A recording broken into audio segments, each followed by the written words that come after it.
तो चैप्टर शुरू होता है सॉल गुडमैन सॉरी जगुआर दे सॉल से, जहाँ पे वो रॉबिन और चॉपर को छुपने के लिए कहता है और उन्हें बताता है कि मैं उसे जानता हूँ। उसका नाम शेफर्ड सॉमर्स है। मैं उससे पहले मिल चुका हूँ और वह एक गॉड नाइट है। वह अमर होते हैं, हम उन्हें हरा नहीं सकते। बच्चों के लिए तुम्हें छुप के रहना पड़ेगा और सही समय का इंतजार करना पड़ेगा। तभी हमें देखने को मिलता है शेफर्ड सॉमर्स, जो कि बोल रहा होता है, ओह तो तुम भी ओहारा के सर्वाइवर हो। आखिरकार वहां से एक नहीं बल्कि 2 लोग बच के निकले थे। ये मरीन्स कुछ भी सही से नहीं कर पाते। तभी हम देखते हैं चॉपर को, जो डर कर रॉबिन की गोद में बैठा होता है। उधर सोमर्स गंको से बोल रहा होता है कि क्या तुम्हें सारे स्ट्रॉ हैट को कैप्चर कर लिया है? क्या हम उन्हें अपने साथ ले जाने वाले हैं? गंको रिस्पॉन्स करती है, चुप रहो समर्स, चुपचाप अपना काम करो और यहाँ से निकलो। हम यहाँ स्ट्रॉ हैट से फालतू में भड़काने नहीं आए हैं। तभी हमें देखने को मिलते हैं वहाँ पे बंधे हुए स्ट्रॉ हैट्स, जिनमें नामी, उसफ, ब्रूक और जिनबे होते हैं। नामी जिनबे से कह रहे होते हैं कि क्रोन पकड़ा गया और सॉल गुडमैन की हालत काफी ज्यादा खराब है। तुम वहीं पे थे, तुमने कुछ किया क्यों नहीं? जिनबे बोलता है, मुझ पे चिल्लाना बंद करो, मैं भी उन्हें हराने की तरकीब ही सोच रहा हूँ। उनकी पावर मेरी समझ के बाहर है। उसब कहता है, उस औरत ने मुझे डरा दिया, मुझे लगा था कि मैं मरने ही वाला हूँ। तभी ब्रूक कहता है, हाँ वो लड़की, और अचानक से उसकी आंखें बड़ी हो जाती हैं। यह नहीं हो सकता, वह वापस आ गई। तभी एक लात आती है और ब्रुक के जबड़े को लेते हुए पीछे की ओर उसको धक्का देती है। गंको ब्रुक से बोलती है कि सबसे तुम मेरे लिए गाने बनाओगे, बी माई स्लेव। तभी समर्स बोलता है, हे गंको उन्हें जाने दो, मुझे फालतू में स्ट्रॉ हैट से लड़ाई नहीं करनी। और ब्रुक बोलता है, मुझे माफ करना मिस, मगर जब से लूफी ने मुझे दूसरा मौका दिया है, मैंने उसके ही प्रति वफादार रहने का वचन लिया है। और अगर मैं कहूँ कि तुम्हारा ऑफर मना करना तुम्हारी मौत का अंदेशा होगा, तो मैं मरना चुनूंगा बजाय कि अपने कैप्टन को धोखा दूं। तभी गंको उसे एक तेज की लात मारती है और फिर हम देखते हैं शेफर्ड सोमर्स को ट्रांसपोंडर स्नेल में बोलते हुए, आ एल्बाफ निवासियों, क्या तुम्हें सुनाई दे रहा है? यह मैसेज एल्बाफ के योद्धाओं के लिए है। मुझे पता है तुम सब कुछ खतरनाक समस्याओं का सामना कर रहे हो, वह सब हमारा किया धरा है। मैं पवित्र जगह गायोसिस का निवासी हूँ, summers of the God night. इधर साउथ वेस्ट के एक गांव में कुछ जॉइंट लड़ाई करते हुए कहते हैं कि यह वर्ल्ड गवर्नमेंट के साथ है। इसके यहाँ आने के पीछे क्या मकसद हो सकता है? इधर नॉर्थ ईस्ट के एक गांव में एक जॉइंट बोलता है, बॉस यह पूरे एल्बॉफ में ब्रॉडकास्ट कर रहा है। तभी दूसरा जॉइंट कहता है, क्या अभी अभी उसने अपनी आइडेंटिटी रिवील कर दी? क्या बच्चे सुरक्षित हैं? तभी हम दोबारा सुनते हैं समर्स को, जो कह रहा होता है, तुम अभी तक तो समझ गए होगे कि अभी अभी हमने 10 बच्चों को बंदी बना लिया है। असली मजा तो अब शुरू होने वाला है। क्या तुम्हें सारे बच्चों के नाम पता है? तो मैं चाहता हूँ तुम उनके पेरेंट्स को जानकारी दो कि ये बच्चे कभी भी नींद से जगने वाले हैं।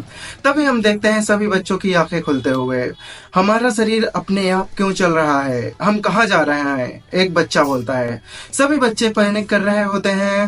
तभी क्रोन बोलता है, परेशान मत हो, मैं यहाँ हूँ और मैं एक योद्धा हूँ। तभी अचानक से क्रोन बड़े बड़े मॉन्स्टर्स को देख के डर जाता है और हमें देखने को मिलती है एक शिप, जिसमें डोरी एंड ब्रोगी होते हैं। वो बच्चों को बचाने के लिए जा ही रहे होते हैं कि तभी बच्चों के द्वारा देखे गए मॉन्स्टर्स उनकी शिप पर हमला कर देते हैं।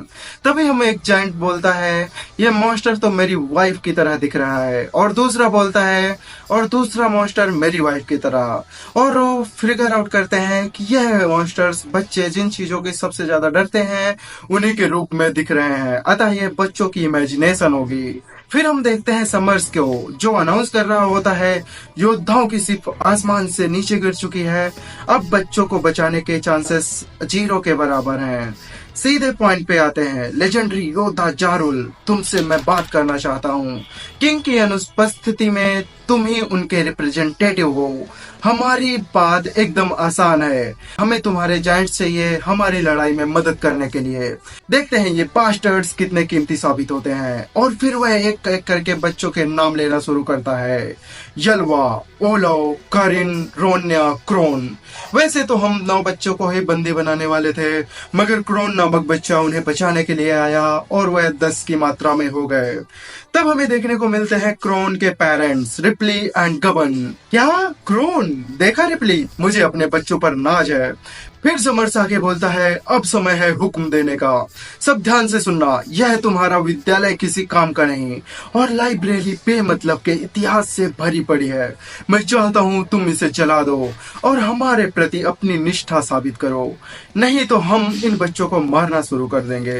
इधर रिप्ली कहती है, यह हरामजादा क्या कह रहा है, मुझे वह जगह पता है, चलो अपने बच्चों को बचाते हैं, अब फैसला तुम्हारा होगा, समर्स ने कहा।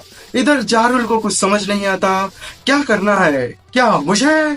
रुको, यह बहुत दर्दनाक है।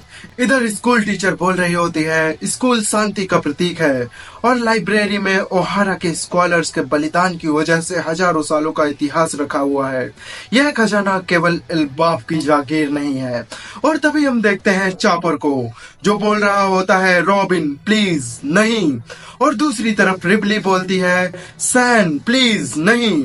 और फिर हमें देखने को मिलता है लास्ट सीन, जहां पे रॉबिन और गबन बढ़ते हैं गॉड नाइट से लड़ाई करने के लिए। और यहीं पर ये चैप्टर खत्म हो जाता है।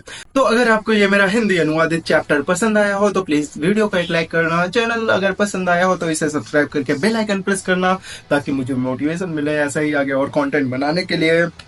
और अपने कंटेंट सजेस्ट भी करना। अगर तुम्हारे माइंड में कोई टॉपिक है तो I will making the videos on that topic as well. और मेरे दिमाग में एक आइडिया आया था कि मैं वन पीस के कैरेक्टर्स की जर्नी पे एक सेपरेट वीडियो बनाऊं, जितनी अभी तक उनकी जर्नी आई है। तो अगर वो चाहिए तो आप बताइएगा। मेरे मन में आइडिया था कि पहले मैं कोबी से शुरू करूंगा, सिंस हमें उसके बारे में काफी कम पता है और मुझे ऐसा लगता है कि कोबी का बहुत महत्वपूर्ण रोल होने वाला है in future. So will be talking about him और मुझे काफी फैसिनेट कर दिया ये चीजें। तो बहुत सारी चीजें एक्सप्लेन करने के लिए है, एक्सप्लोर करने के लिए है और डिस्कस करने के लिए है। तो इस एंथुसियास्टिक जर्नी में मेरे साथ बने रहें और अपने ओपिनियन कमेंट डाउन जरूर करें। हम वहां पे बात करेंगे, डिस्कस करेंगे और आपकी क्या राय है इन चीजों को लेके, उसके बारे में एक ब्रीफ कन्वर्सेशन कर पाएंगे, जिससे कि और ज्यादा चीजें खुल के सामने आ पाए।